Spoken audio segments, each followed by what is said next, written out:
8 hidden World War II wood-splitting techniques for maximum heat with minimum effort. If you study wartime survival closely, one reality becomes impossible to ignore. Heat meant life. Across the forests of Eastern Europe, the frozen towns of Scandinavia, and the bomb-scarred countryside of Western Europe, civilians and soldiers alike faced winters where fuel was scarce and physical strength was limited. In those conditions, splitting firewood the modern way, brute force with endless swinging, was just not practical. Wartime survival demanded efficiency, conservation of energy, and methods that turned limited tools into powerful solutions. Many of those techniques never made it into modern survival manuals because they were passed quietly through forestry workers, resistance fighters, and rural families who lived through the war. Before we get into these forgotten methods, make sure you subscribe to the channel and leave a comment below if wartime survival history interests you. This channel focuses on real historical practices, the kind that helped people endure extreme conditions when technology and resources were stripped away. Today you will learn 8 wood-splitting techniques used during World War II that allowed people to produce maximum heat with minimal effort. Even when tools were dull, wood was frozen, and exhaustion was a constant threat. Now, let's get straight into the methods that made the difference between freezing and surviving. Understanding why wartime wood-splitting prioritized efficiency over strength. During World War II, labor was scarce and calories were precious. Civilians often survived on minimal rations while performing heavy work. Swinging an axe hundreds of times was not only exhausting but dangerous when fatigue set in. The most effective wartime wood-splitting strategies focused on letting physics and wood grain do most of the work. Experienced woodsmen during the 1940s understood something modern beginners often overlook. The goal is not to cut wood apart, but to guide the natural split already present in the grain. Every log contains tension lines that determine how it will break. Wartime woodcutters learned to read these lines quickly because doing so reduced effort by more than half. For example, forestry workers in occupied Europe often inspected the end of a log before making a single swing. If they saw hairline cracks radiating outward from the center, they placed the axe exactly along those lines. The wood would open naturally with minimal force. The difference between striking along the grain versus across it could determine whether one swing split a log or 10 swings barely dented it. Understanding this principle forms the foundation of every technique that follows. The vertical standing split method conserved strength during long winters. One widely used wartime technique involved standing logs upright instead of splitting them on their side.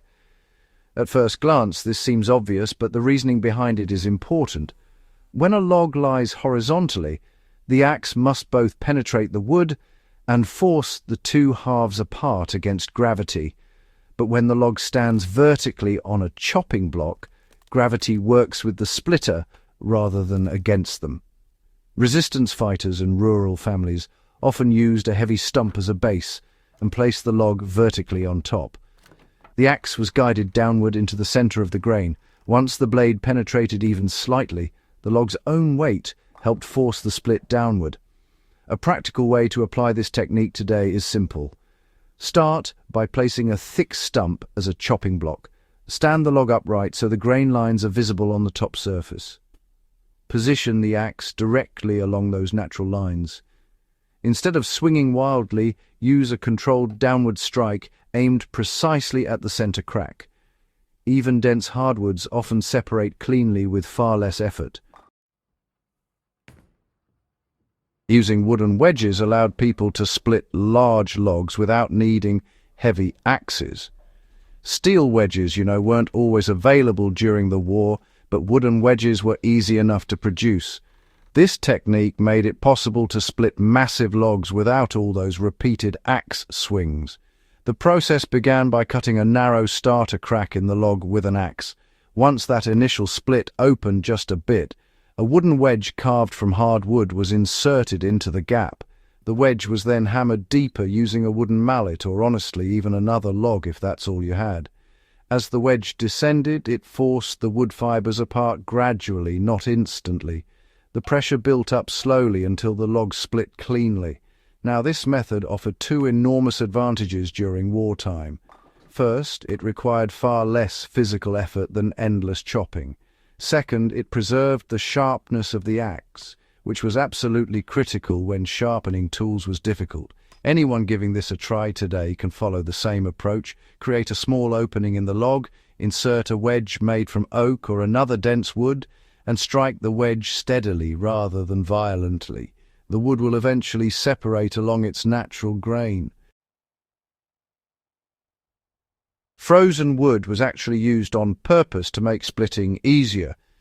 It might sound a bit counterintuitive, but many wartime woodcutters actually preferred splitting wood during the coldest hours of winter. Freshly frozen logs behave quite differently from warm wood. When the moisture inside the fibres freezes, the internal structure becomes more brittle. This reduces the elasticity that normally resists splitting. Farmers and soldiers stationed in northern regions noticed that logs left outside overnight in freezing temperatures split much more easily the next morning. The method was pretty straightforward. Logs were cut during the day, but left outdoors overnight in freezing conditions. At sunrise, while the wood was still frozen solid, splitting began right away. For those living in cold climates today, this approach still works. If temperatures drop below freezing, just let your logs freeze overnight before splitting. The drop in resistance can be dramatic, especially with hardwood species. The controlled half-split technique really reduced wasted energy. Another efficient method used during wartime involved only partially splitting a log instead of forcing it completely apart in one swing. Instead of trying to split a log from top to bottom immediately, woodsmen aimed to create a deep central crack first. Once the crack formed, they twisted the axe slightly while pulling it free. This twisting motion widened the split without needing another full strike. After the initial crack opened, a second strike placed directly into the existing split usually finished the job. This technique minimized wasted swings.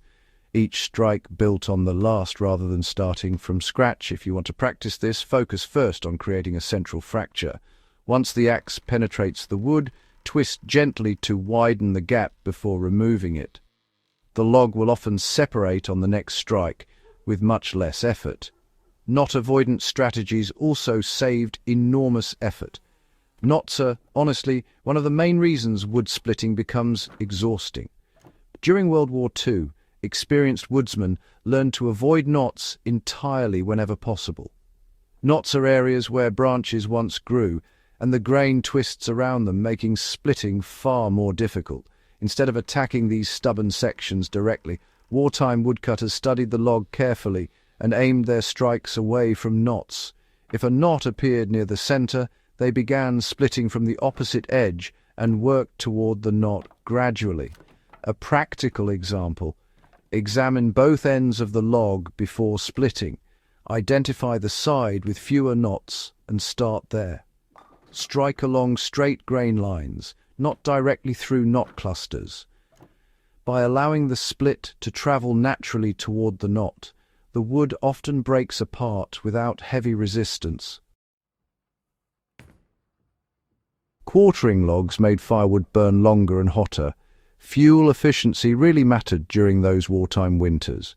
Simply splitting logs in half wasn't always the best approach.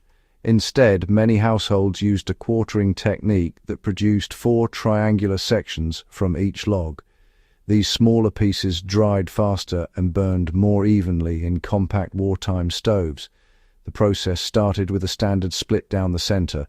Each half was then split again along the grain to create quarters.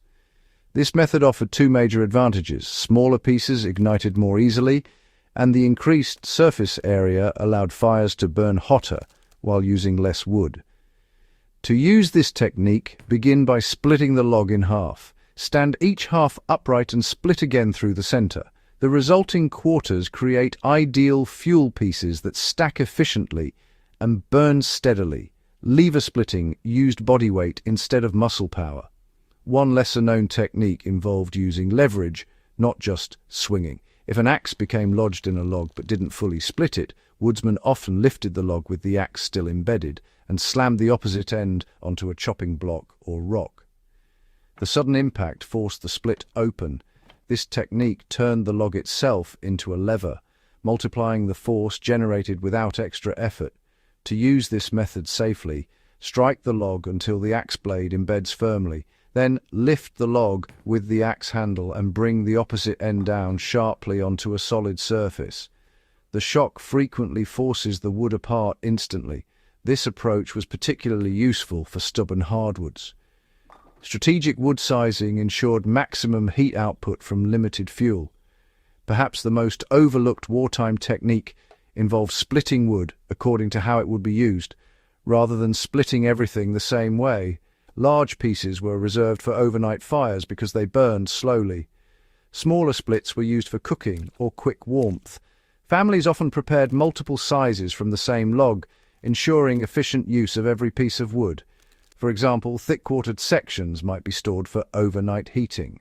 Medium pieces were used for steady daytime warmth. Thin splits were reserved for quickly lighting the fire. This system ensured that no wood was wasted and that heat output matched the immediate need. Why do these wartime techniques still matter today? The wood-splitting strategies developed during World War II were born from necessity. They allowed exhausted civilians, soldiers, and resistance fighters to survive brutal winters with limited tools and limited strength. Modern survivalists often rely on powerful equipment, but those tools can fail. The methods you've learned today require nothing more than basic tools, careful observation, and an understanding of how wood behaves. Efficiency, not force, defined wartime survival. If you found this guide valuable and want to explore more real historical survival knowledge, subscribe to the channel and share this video with fellow history enthusiasts. And in the comments, let me know which wartime survival topic you'd like to see covered next.